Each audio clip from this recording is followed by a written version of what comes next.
In 1913, at the Bayway refinery in New Jersey, a pipe rack howls like a kettle, when suddenly the night explodes into an orange light. Men stagger across the shaky grating, coughing on oily smoke as heat pours off the still house, and a vapour cloud ignites above their heads. Someone screams for the valve, someone else is already on fire, and in the confusion 8 are dead, 44 are burned. This was not an accident. It was the job. Was it bad luck, or built-in design? Were these men unlucky, or expendable? If stories like this matter to you, please like and subscribe, and tell me in the comments which disasters you want covered next. Your support keeps these detailed stories alive. Thank you for being here. Now let's follow the chain of failures, and you can decide for yourself what really killed them. At first light, the refinery wakes like a city of steel veins, and every walkway smells faintly of fuel. Men step onto narrow grating, palms on hot railings, listening for the wrong sound, a hiss where there should be silence. In the early 1900s, many plants grew in patches, new units bolted beside old ones until the whole place became a maze. Towers, stills and pipe racks crowded together so tightly that one missed turn could put a worker in a dead end of heat and shadow. The danger did not always announce itself as flame. Gasoline vapour can ignite when it sits in air between about 1.4 and 7.6%, and it can be 3 to 4 times heavier than air, so it sinks and pools in low spots where boots have to land. That is how an ordinary platform becomes a trap without warning. A gasket seeps, a flange weeps, a drain is left cracked open, it does not need to spray, it only needs time. Halfway through a shift, who could tell the difference between a normal refinery odour and the exact mixture that could explode? Men trusted habit and instinct, but habit is a blunt tool in a plant that changes by the hour. Inside the crude unit, the work revolved around sustained heat, with feed heated to roughly 600 to 750 degrees Fahrenheit, before fractions were drawn off and cooled. At those temperatures, a loss of containment could throw hot liquid and vapour into the same space where workers carried lanterns, struck tools and climbed ladders. When fires followed, investigators often pointed to an ignition source because the physics is plain. But the verdict stayed open. Was it one careless moment, or a layout that placed vapour and flame too close together? The refinery demanded speed, and speed punished caution. Most wore little more than wool shirts and leather gloves, protection that meant nothing once vapour lit in a heartbeat. By the time a man sensed trouble, the maze had already chosen its path, and the next lesson waited at the fireboxes beneath the stills. At the heart of the early refinery, the danger began with a simple promise: heat will turn crude into profit, and profit will outrun fear. Men walked past brick fireboxes where burners roared under iron stills, a direct-fired setup common by 1910, as plants were built fast and expanded faster. The logic was brutally straightforward. Crude was warmed until lighter fractions lifted and condensed, and the whole process relied on open flame, sitting inches from liquids that could become fuel the moment they escaped their pipes. Men judged heat by brick colour, by blistering paint. Here is what made it treacherous even before anything went wrong. Gasoline's flash point is about minus 45 degrees Fahrenheit, meaning it can give off ignitable vapour in temperatures colder than an early morning shift. A thin sheen on a step could breathe fumes for hours without looking like anything at all. So when a valve stem leaked or a sight glass cracked, the question was never whether there was fuel in the air, it was whether the plant would provide the spark, and how could it not? Workers carried lanterns, struck wrenches, and stepped through drafts that pushed vapour toward the burners. Investigators often blamed carelessness, a dropped tool, a lit cigarette, a foreman who rushed a lineup. Yet a grounded explanation sits beneath the blame. Direct-fired units created permanent ignition sources, and early ventilation was often little more than open air and hope. In 1921, the Whiting event showed what that design could unleash: 8 dead, 44 injured, and a fire that moved faster than shouted warnings. A refinery could survive that day and still keep the same flames burning under the next run. Because even after the smoke cleared, the job demanded the same routine: climb above the heaters, open the valves, trust the gaskets, and pray the wind did not carry vapour into the fire again. And as soon as heat was introduced, a new enemy began forming in the shadows, the invisible cloud that could turn a whole unit into one breath away from detonation before anyone even smelled danger. The most dangerous thing in an early refinery was the one you could not see, a low drifting blanket of vapour that moved like weather. It slipped under handrails, pulled in valve pits, and crept along the ground until it found something hot enough to wake it. By the 1920s, refineries were moving enormous volumes through lines that never truly rested, and the smallest leak could feed a cloud for minutes before anyone understood what was happening. One barrel meant 42 gallons of liquid, and a thin spill from a drain or sampling point could spread into a wide sheen across grating and dirt, quietly breathing into the air. What made it murderous was not just the fuel, it was the setting. Air already carries the one ingredient fire demands, about 21% oxygen, and a refinery provided endless places for vapour to gather, sumps, trenches, basements, even the hollow spaces beneath wooden walkways. A man might stand in clean air while his boots hovered over a pocket that could ignite in an instant. Halfway through a shift, how do you fight something that can run ahead of your eyes and ears? Workers learned to read clues instead.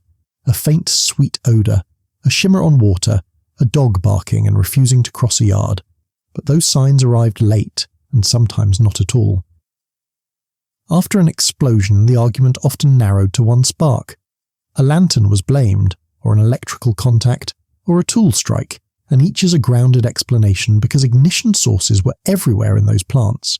Yet the verdict stayed open. Was the spark the true cause, or was the real cause the decision to let vapour roam through a layout built with pockets and dead air? When the cloud finally caught, it did not burn like a campfire. It flashed, pressure rising faster than a man could turn his head. Then the flame chased the vapour back through the paths it had already taken, along ditches, under platforms, around corners, into places where men had no exits. That is why the refinery felt calm right up until it became violent, and as workers hurried to isolate the leak, they reached for the smallest object with the largest consequences, the valve that could stop the flow or fail and decide whether the next sound was silence or an explosion. One valve wheel turns and the whole unit seems to hold its breath. Around 1911, refinery work was less about machines and more about judgment, hands on hot metal, eyes on wavering needles, ears tuned for a change in pitch. A single lineup could mean opening one path while sealing another, and the difference between the two might be nothing more than a tag gone missing or a foreman's shouted instruction swallowed by steam. A valve is supposed to be control, but it can become a trap. A stem packing dries out, a seat fails to seal, or a bypass is cracked open just for a moment, and suddenly the product is where it should never be, drifting toward heat, pooling in low spaces, soaking into wood, rope, and clothing. What made those leaks so dangerous is that refined fuel does not stay politely inside a pipe. Motor gasoline is a mixture with a boiling range that can begin around 122 to 158 degrees Fahrenheit at the lighter end and climb to roughly 365 to 374 degrees at the heavier end, meaning parts of it want to become vapour long before a man senses alarm. Halfway through a shift, how many times can someone spin a wheel and tell himself it is only a minor seep, only a faint odour, only a little lost product? The plant rewarded speed, and speed made temporary decisions permanent. After a blast, the story often narrowed to one action. A valve opened too far, a drain left unclosed, a line mistakenly connected. Those are grounded explanations because misalignment and leakage are real, ordinary failure points, but the verdict never felt complete. Was it one man's mistake, or a system that demanded he gamble with every turn? The cruel part is how little energy it takes for the wrong atmosphere to become lethal. Gasoline's auto-ignition temperature is often listed around 495 degrees Fahrenheit, so a heated surface or a hot section of equipment could be enough even without a visible flame. So the refinery taught men to fear small sounds, a hiss, a spit, a wet tapping behind insulation.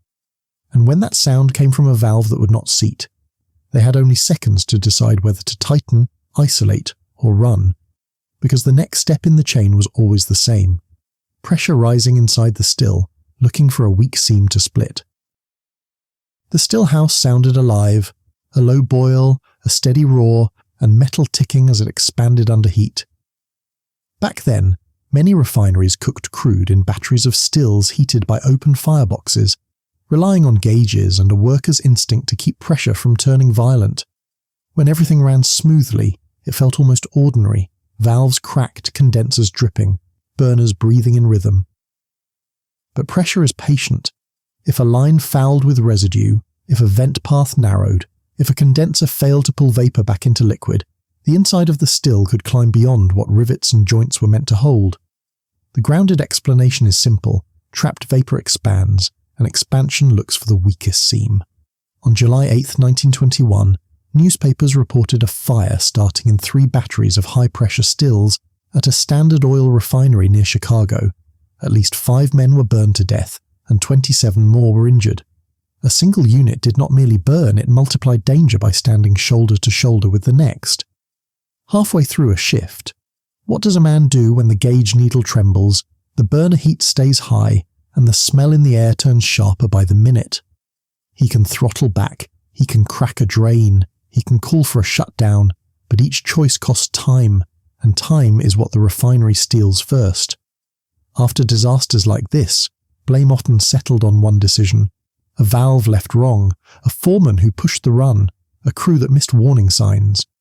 Yet the verdict never fully closes, because the same scene repeats: direct heat below, volatile product above, cramped spacing between them, and men caught in the narrow middle. Even when flame began in the stillhouse, it rarely stayed there. Hot oil ran downhill, vapours rolled outward, and the fire hunted whatever fuel it could reach next. And just beyond the still stood the quiet giants, the tank farm, waiting for one ember to turn a refinery fire into something the whole town could see, from miles away, and feel it in windows. A refinery fire becomes something else the moment it reaches the tanks, because the fuel is no longer in pipes, it is stored in towers that breathe. In the 1920s, tank farms sat just beyond the processing units, like a second city, rows of riveted steel holding product in quantities too large to picture on a night shift. One tank might contain thousands of barrels, and 1 barrel is 42 gallons. A quiet kind of arithmetic that turns a leak into a lake. The men who worked these yards climbed narrow ladders, walked curved roofs, and listened for the soft gulping sound of venting, the tank exhaling vapour back into the air. The hazard was not only fire, it was heat and time. A rim seal seeped, a vent line clogged, a roof drain failed, and vapour found the lowest place to gather, right where a man's boots landed and his lantern swung. Halfway through a shift, what do you do when you smell fuel near a tank that is already warm to the touch, but the gauge is read normal and the foreman says, "Keep moving"? You can call it in and risk being branded slow, or you can trust the numbers and step closer to what might already be forming above the liquid line. When a tank ignited, crews could fight flame at the surface and still lose the war underneath. If water collected at the bottom, heat could drive it toward 212 degrees Fahrenheit, and when it flashed to steam, it could expand about 1,700 times in volume, heaving burning oil over the rim in a sudden boil-over. The grounded explanation is simple. Trapped water turns violent when it is superheated, but the verdict stays open in the aftermath. Was it poor drainage, bad firefighting tactics, or a design that never accounted for what happens after hours of heating? Men learned that the safest distance was often farther than the yard allowed. Heat bent ladders, smoke hid exits, and the ground itself became slick with runoff, a path that looked open until fire chased it. And even if no one touched a flame, the tank farm could still ignite without warning, because the next threat did not need a match. It only needed the sky, the wind, and a single charged spark. A single crackle in the air can do what 1,000 careful hands cannot prevent. It can choose the moment everything burns. In the 1920s, refineries and tank yards learned an ugly truth. You could ban cigarettes, police lanterns, and still lose to a spark that came from nowhere visible. Vapour did not care whether the ignition was careless or accidental. It only cared that the air had turned flammable. Lightning made that randomness terrifyingly literal. On April 7th, 1926, a bolt struck the San Luis Obispo tank farm in California just after 7:30 a.m., and several reservoirs ignited at once. 4 days later, 14 of the site's 19 steel tanks were destroyed, and an estimated 6 million barrels of oil had burned or spilled, a black tide of loss written across the hills. The grounded explanation is simple. Lightning can superheat air to tens of thousands of degrees, and the current seeks metal, vents, and roof fittings that lead straight into vapor space. Yet the verdict stays open afterward, because a strike is only the trigger. The deeper question is why so much fuel sat with so little separation and so few ways to smother the first flame. Halfway through a shift, how does a worker argue with weather when the sky itself becomes an ignition source? He can watch the horizon, count the seconds between flash and thunder, and still be ordered to keep valves turning as wind drives fumes into corners. Static carried the same cruelty, quieter but decisive. A hose dragged over steel, a belt slipping on a pulley, a boot scuffing dry ground, charge builds until it jumps, and the refinery learns again that almost safe is not safe at all. When the spark lands, fire does not politely stay put.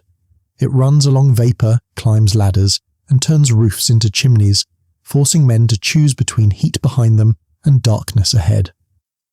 And when the storm finally passes, the most dangerous hours are often the next ones. The night shift, when fatigue thickens, shadows hide leaks, and the refinery has to keep still breathing. Night falls, and the refinery does not sleep. It simply grows harder to read. In those days, many plants ran around the clock, and the darkest hours brought a different kind of danger. Thin crews, tired eyes, and more work than there were men to watch it.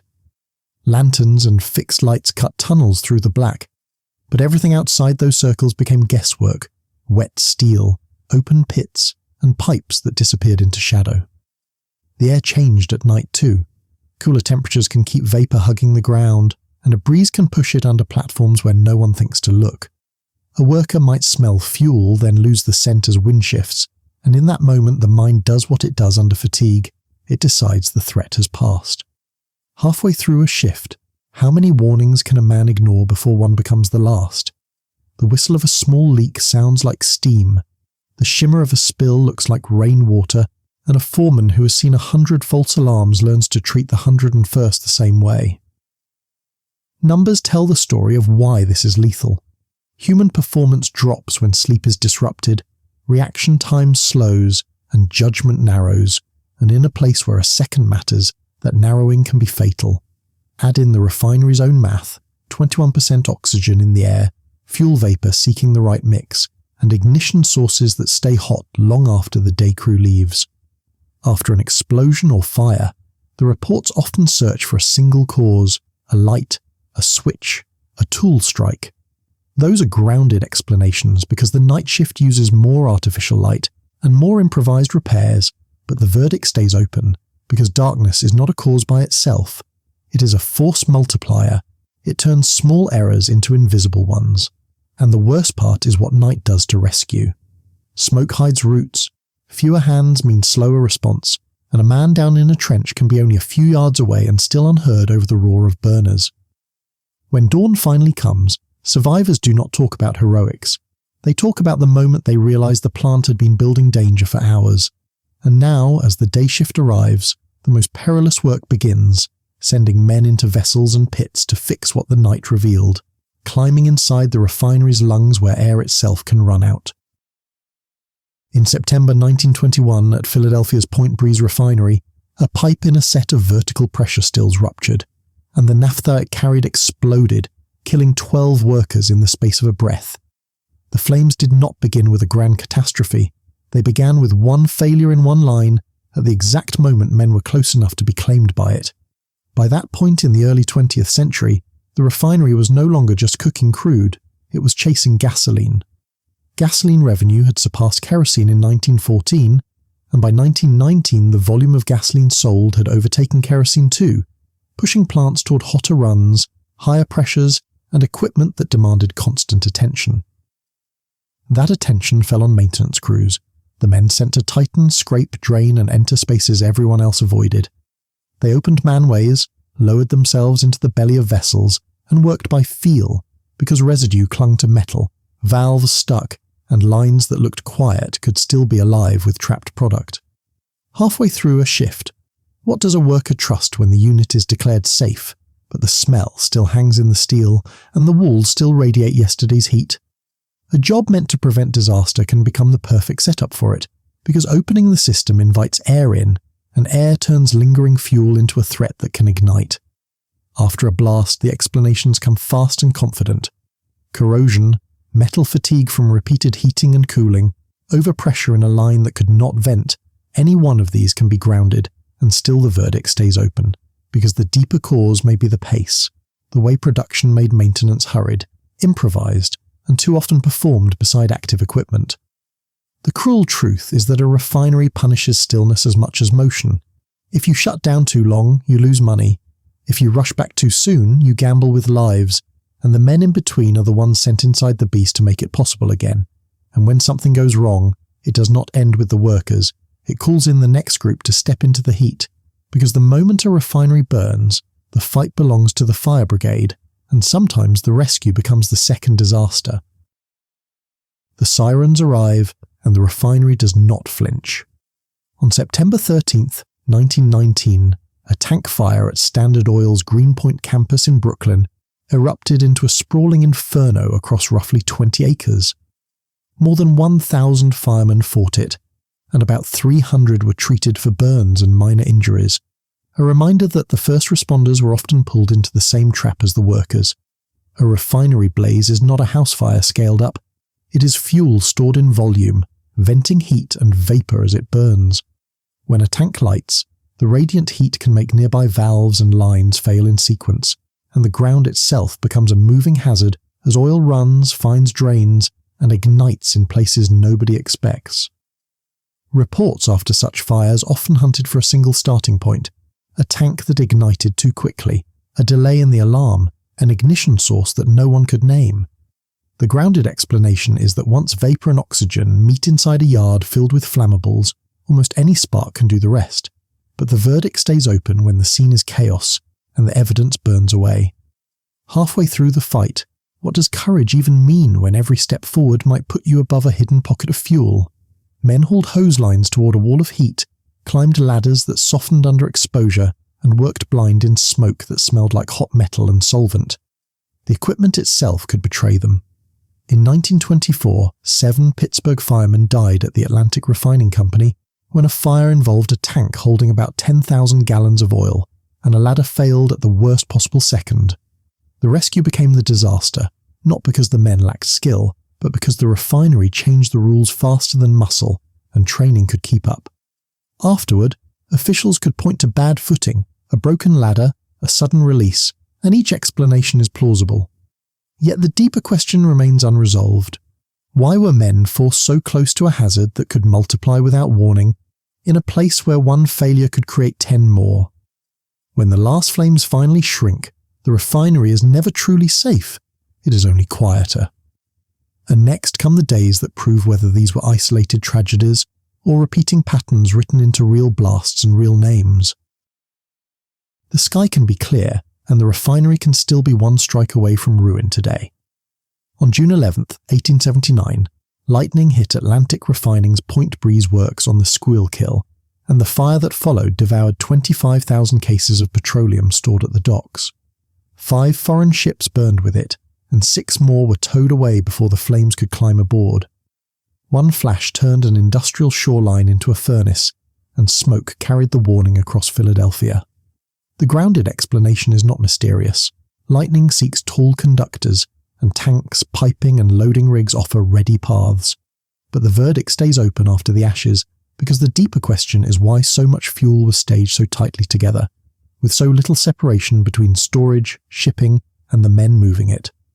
Decades later, the danger only multiplied as the new century turned. The refinery did not merely store oil, it processed volatile fractions, added new chemicals, and demanded that workers stay close to hazards they could not fully sense. If fire was the loud killer, what do you call the one that arrives without flames? In the fall of 1924 at the Bayway refinery in New Jersey, a new gasoline additive was produced inside a building workers came to call the loony gas room. Of 49 men assigned there, 32 were hospitalized, and 5 died after severe poisoning. The numbers read like a wartime report, yet it was paid out in shifts, in ordinary days that ended in delirium. Investigators could blame poor ventilation, careless handling, or an unfamiliar process, and each is plausible. Still, the verdict stays open, because the same pressure runs beneath both stories. Expand output, cut delays, accept risk, then call it unfortunate when bodies appear. These were not isolated flukes. They were signals written in fire and in fumes and in men who survived long enough to describe what it felt like to work where danger was routine. And next come the voices that followed the smoke home, the workers and families explaining what the refinery took even when it did not explode. A refinery disaster does not end when the flames shrink. It follows the survivors into daylight. In the 1920s, after the headlines faded, men returned with bandaged hands and blistered faces, and they tried to speak about what had happened in plain language. Some described the moment vapor caught, how the air itself seemed to ignite, not like a torch but like a sudden wall that erased distance. Others spoke of sound first, the thump that hit the chest, then the roar, then the silence where shouted names should have been. The numbers of survival were harsh. Severe burns were measured in percentages of the body, and once the skin was gone, infection became the next killer. Weeks after the event that newspapers called over. Even when men lived, they often carried scars that tightened their hands and lungs that never fully recovered from smoke and fumes. Halfway through recovery, what does a man do with fear when his job is the same place that tried to kill him? Many had families depending on the paycheck, and in refinery towns the work was not simply employment, it was the centre of the local economy, the one gate everyone passed through. You could see the cost in small statistics that never felt small. A single major fire could send hundreds for treatment, and a blast could injure dozens in minutes, numbers that meant crowded clinics, burned clothing cut away, and spouses waiting for a name on a list. In places where tank farms burned for days, entire neighbourhoods watched smoke stain the sky, knowing that someone inside that black plume had been a neighbour at breakfast. The grounded explanations offered afterward often sounded clean compared to the human mess. A pipe failed, a valve leaked, a spark found vapour, and each is plausible. Yet survivors spoke about the conditions that made those causes inevitable.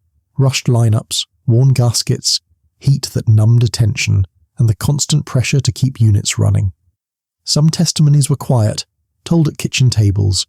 Others surfaced in union meetings, in coroners' rooms, in the clipped sentences of men who did not want pity, only acknowledgement.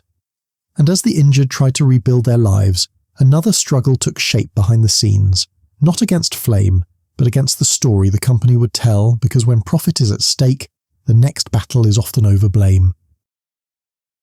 The fire is out, and the second battle begins, over whose fault it will be. Back in the early 1900s, when a refinery lost men, management often moved quickly to restore production and control the narrative. The plant could not afford to look unstable, not to investors, not to insurers, not to the town that depended on the pay envelopes. So the language of disaster hardened into familiar phrases: unavoidable, an unfortunate occurrence, a man violated procedure, even when procedure was barely written down. Numbers made the stakes clear.